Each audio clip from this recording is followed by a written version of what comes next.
Bonjour. Apollos, l'Alexandrin, converti du judaïsme, orateur brillant et savant, peut être élève du philosophe Philon d'Alexandrie. Il est adulé par certains chrétiens de Corinthe qui l'opposent à Paul et à Képhas, comme le rapporte la première lettre aux Corinthiens.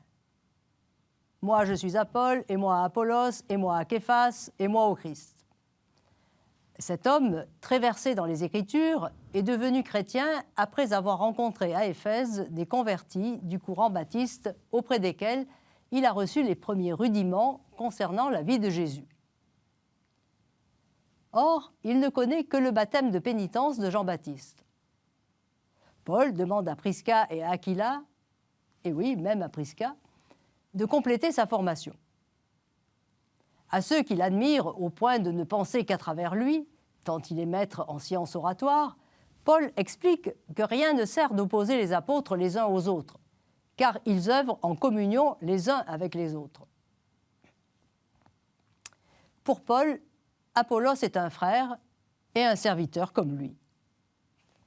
Paul a travaillé avec lui à l'évangélisation de Corinthe. Il écrit « Moi j'ai planté, Apollos a arrosé, mais c'est Dieu qui donnait la croissance. » Cependant que personne n'adule Paul ou Apollos, je cite, « que nul ne se glorifie dans les hommes, car tout est à vous, soit Paul, soit Apollos, soit Képhas, soit le monde, soit la vie, soit la mort, soit le présent, soit l'avenir. » Fin de citation.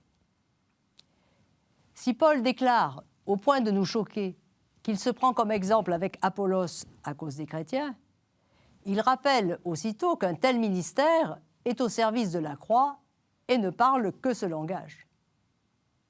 Les apôtres sont exhibés au dernier rang, comme des condamnés à mort, dit-il. Les disciples sont configurés au maître. L'Alexandrin ne reste pas très longtemps à Corinthe. On le retrouve à Éphèse au début des années 50 où il est auprès de Paul. Paul écrit alors aux Corinthiens « Quant à notre frère Apollos, je l'ai vivement exhorté à aller chez vous avec les frères. Mais il ne veut absolument pas y aller maintenant. Il ira lorsqu'il en trouvera l'occasion. » Le moment n'est donc pas favorable. Saute d'humeur de la part d'Apollos, ou bien absence de moyens de déplacement? Non. Il redoute plutôt que son retour à Corinthe n'attise alors les rivalités. Il préfère attendre un moment plus favorable.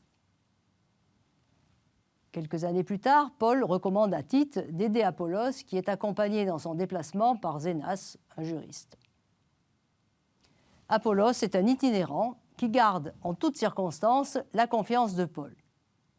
Son champ d'influence s'étend bien au-delà de Corinthe. Preuve, le souvenir qu'il a laissé. Les nombreuses légendes le concernant se multiplient au cours des premiers siècles. À bientôt.